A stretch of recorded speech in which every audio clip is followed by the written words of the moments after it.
Lesson 4 के औद्योगिकरण का युग हम लोग अध्ययन कर रहे हैं। उसी के अंतर्गत अब हमें देखना ये है जो भारत में फैक्ट्रियों का आना हुआ।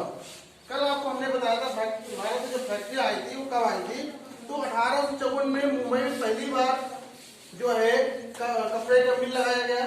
फिर उसके बाद जो है 1855 में बंगाल में जूट का मिल लगाया गया। उसके बाद 1874 में मद्रास में कताई और बुनाई का मिल लगाया गया। तो अब यहाँ पर देखिएगा कि ये भारत में फैक्ट्रियों का आना हुआ, तो ये जो फैक्ट्री आ रही हैं इनको कौन लगा रहा है, हमें ये देखना है। तो यहाँ पर तीन चीजें हैं, कौन उद्योग लगा रहा था, अब ये उद्योग जो लगा रहे हैं इसको पूंजी कहाँ से आ रही थी, ठीक है, तीन बातें हैं। और फिर जब पूंजी आ रही थी तो उद्योग में काम करने वाले कौन थे, कहाँ से आ रहे थे, ठीक है। बताया ना आपको कि भारत में जो फैक्ट्रियां आई तो फैक्ट्री कौन लगा रहा है, फैक्ट्री लग रही है तो उसके पूंजी चाहिए, वो कहाँ से आ रही है। अब जो फैक्ट्री लगी तो उसमें काम करने वाले मजदूर चाहिए, तो वो कहाँ से आ रहे हैं, तो उसके बारे में हम देखते हैं। तो यहाँ पर हम देख रहे हैं, पहला है भारत में उद्योग कौन लगा रहा था। तो यहाँ देखिए भारत में उद्योग भारतीय लगा रहे थे। अगर आप लोग हम यहाँ पर भारतीय हटा दे और प्रश्न पूछते आपसे उद्योग कौन लगा रहा था, तो आपके सिर्फ माइंड में आता है कि अंग्रेज लगा रहे हैं, ब्रिटिश लगा रहे हैं। लेकिन आपने जो भारतीय सुने तो आपको थोड़ा सा असर हो, तो भारतीय लगा रहे थे। भारतीय तो उद्योग को जो है विरोध कर रहे थे, विरोध कर रहे थे ना, औद्योगिकरण में जो मशीनीकरण हो रहा था उसका विरोध कर रहे थे। स्पिनिंग जेनी है, महिलाओं ने वहां पर हमला करना शुरू कर दिया। तो ऐसा नहीं है कि कुछ वहां पर ऐसे भी लोग थे जो उद्योगों को बढ़ावा दे रहे थे, तो उन्हीं में से एक भारतीय थे जो उद्योगों को लगा रहे थे। ये ध्यान दीजिएगा, ठीक है। अब कौन जैसे देखिएगा कि द्वारकानाथ टैगोर, इन्होंने क्या किया, उद्योगों में इन्होंने निवेश करने लगे और 1830 से 1840 तक 6 संयुक्त उद्यम कंपनियां जो है लगा ली, ठीक है ना। और दूसरा देखिएगा यहाँ पर जमशेद जी टाटा, ऐसे नाम है, तो जमशेद जी टाटा आप लोग सुने होंगे नाम, टाटा कंपनी, ठीक है। तो उन्होंने विशाल औद्योगिक साम्राज्य को स्थापित कर लिया था। अब यहाँ पर देखिए बिरला ग्रुप भी आपने सुना होगा, बिरला ग्रुप। तो यहाँ पर जो है बिरला जो है जो एक मारवाड़ी, ठीक है, समूह के क्या थे, सदस्य थे, ठीक है। तो इन्होंने कपड़ा उद्योग का जो है व्यापार करना शुरू कर दिया, ठीक है। तो उद्योग यहाँ पर समझ में आया कि उद्योग कौन लगा रहा था, उद्योग भारतीय लगा रहे थे, ठीक है। अब भारतीयों में जैसे बहुत विरोध तो किया गया उद्योग का, लेकिन वहां पर उद्योगों को जो है आगे बढ़ावा देने वाले कुछ लोग भी थे, तो उन्होंने उद्योग को स्थापित किया। अब सवाल ये आता है कि भारतीयों के पास पैसा कहाँ से आया, पूंजी कहाँ से आई, क्योंकि उद्योग लगाना है तो पूंजी चाहिए, धन चाहिए, बिना पूंजी के तो कोई बिजनेस व्यापार चल ही नहीं सकता, कर ही नहीं सकते। तो अब सवाल ये आया कि पूंजी कहाँ से आ रही थी, तो पूंजी जो है, जो पैसा है वो चीन से, क्योंकि चीन से हम व्यापार कर रहे थे, चाहे कौन से व्यापार कर रहे थे, मोटे सूती वस्त्र, मोटे सूती धागे का, ठीक है। तो वहां से दूसरा चीज, हम रेशम को भारत से इंग्लैंड पहुंचाते थे, नहीं पढ़ा था आपने, ठीक है, कि रेशम की मांग थी भारत से, तो उसी दौरान जो है पैसा कमाया गया, ठीक है। जो हम मोटा सूती धागा चीन को बेच रहे थे और इंग्लैंड में जब रेशम की मांग थी, तो उस क्रम में जो है जो पैसा हमने कमाया था वो पैसा यहाँ पर उद्योग में लगाया गया, ठीक है। अब आ गया काम करने वाले कौन थे, मजदूर कहाँ से आए, कैसे आए, क्योंकि जो है काम की कमी थी, उद्योग भी उस समय इतने नहीं थे। आपको हमने बताया था कि जो मजदूर होते थे पुलों के नीचे या बसेरों में निवास करते थे, काम कम था, ठीक है, मजदूर अधिक थे। तो अब ये मजदूर कैसे आए, कैसे लाए गए, तो 1901 में जब भारतीय फैक्ट्री, देखिए उसके पहले क्या था, 1901 में क्या था कि भारतीय फैक्ट्री थे, वहां पर मजदूर जो थे 5,84,000 मजदूर काम कर रहे थे, ठीक है। देखिए 1946 में क्या हुआ, देखिएगा 1946 में ये मजदूर जो है इनकी संख्या 24,36,000, जहां 1901 में 5 लाख थे, वहीं 46 में 24 लाख हो गए। ठीक है, अब ये मजदूर आते कहां से थे? तो मजदूर जो थे औद्योगिक इलाकों के में जो है मजदूर आसपास के जिलों से आते थे। अब जैसे मान लीजिए कि कानपुर अपने का औद्योगिक क्षेत्र है भी, है ना, और तो यहाँ पर जो है कानपुर के जो मजदूर जाए तो नॉर्मल से रहेंगे ही, उसके साथ साथ आसपास के जिले फतेहपुर हो गया, उन्नाव हो गया, बांदा हो गया, कानपुर देहात हो गया, यानी जो कानपुर के चारों जो जिले हैं उन जिलों से जो है मजदूर पहुंचेंगे, जाएंगे काम करने के लिए। ठीक है, क्योंकि उद्योग उन्हीं इलाकों में लगते थे, उन्हीं इलाकों में जहाँ मजदूर आसानी से मिलते थे, और उसके आसपास के जिलों से भी मजदूर आ जाते थे। तो अब जो है ये मजदूर कैसे आने लगे? भाई मजदूर ऐसे तो नहीं चलो भैया पहुंच जाए, तो उसके लिए कैसे आए? तो मजदूर जो है लाने का काम जो है उद्योगपति जो है जब मजदूरों की भर्ती करने के लिए क्या किया कि जावर रखा, जावर रखते थे। ठीक है, तो अब जावर का काम क्या है? जावर सबसे पहले देख लेते हैं जावर है क्या। ठीक है, तो अभी हमने वहां गुमास्ता पढ़ा था, तो गुमास्ता का काम क्या था कि वो उद्योग में माल इकट्ठा करना, काम को देखना, ठीक ना, ये काम उसका था। ठीक, अब यहाँ पर जावर का काम क्या होता है देखिएगा, तो जावर कोई पुराना और विश्वसनीय कर्मचारी होता था। मान लीजिए हमारे यहाँ हमने फैक्ट्री लगा रखा है, फैक्ट्री में बहुत से लोग काम करते हैं, लेकिन उन फैक्ट्री में कुछ ऐसे लोग होते हैं, कुछ ऐसे कोई ऐसा व्यक्ति होता है जिस पर हम अत्यधिक विश्वास करते हैं, क्योंकि वो कई वर्षों से हमारे यहाँ काम कर चुका है, हम उसको जो है पहचान, उस पर विश्वास करने लगे हैं, और जो है ऐसे भी व्यक्ति को जो है जावर काम दे दिया, इसको जावर पुकारा जाता है। ठीक है, ये क्या करता था? गांव से लोगों को लाता था, क्योंकि जो है गांव में जो युद्ध खत्म हो गए थे, और खेती जो व्यापारी थे वो हमने पढ़ाया था कि व्यापारी और दलाल उनका भी काम खत्म हो गया था, व्यापार नष्ट हो गया था, वो खेतों की ओर काम करने लगे थे। तो अब क्या, उनको काम चाहिए, है ना, आमदनी का स्रोत चाहिए, तो यहाँ पर ये गांव की ओर जाता था, और वहां पर काम का भरोसा दिया जाता था कि चलिए हम आपको जो है काम देंगे। ठीक है, क्योंकि लोगों को आमदनी स्रोत चाहिए, तो अब जावर यही कहता चलिए हम आपको काम दिलाएंगे, और साथ साथ में क्या दिया कि ठहरने की व्यवस्था भी करता रहेगा। ठीक है, क्योंकि अभी तक पढ़ा था पीछे कि जो मजदूर होते थे पुलों के नीचे रैन स्टोरों में निवास करते थे, और काम की तलाश मिले नहीं मिले, यहाँ काम एक है, काम करने वाले 8 लोग हैं।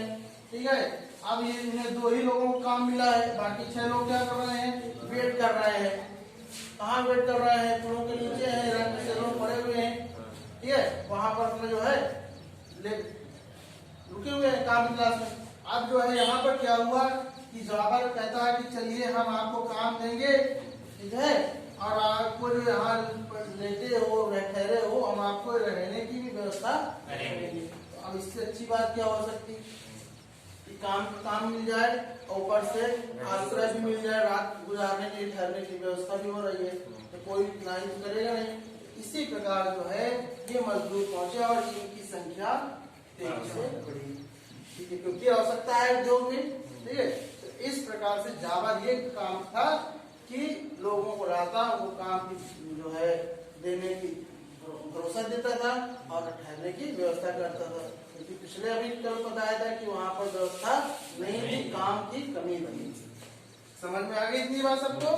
अब देखिएगा यहाँ पर औद्योगिक विकास का अनूठा, क्योंकि अभी विकास, औद्योगिक विकास हुआ नहीं, विकास शुरू हुआ है लेकिन उतना नहीं हुआ, इतना होना चाहिए इतना। तो यहाँ पर देखिए अनूठापन इसलिए उद्योग बढ़ने के कुछ अनूठे और दिलचस्प बातें थी।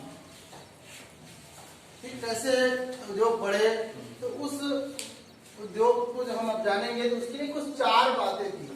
ये उद्योग में जो विकास हुआ इसके बारे में कुछ 4 बातों के बारे में अध्ययन करेंगे, देखेंगे। तो पहला देखिएगा निर्यातित उत्पाद। ठीक है, तो भारत में ध्यान से देखिएगा, भारत में जितने भी उत्पाद होते थे उसे यूरोपियन मैनेजिंग एजेंसी नियंत्रित करती है।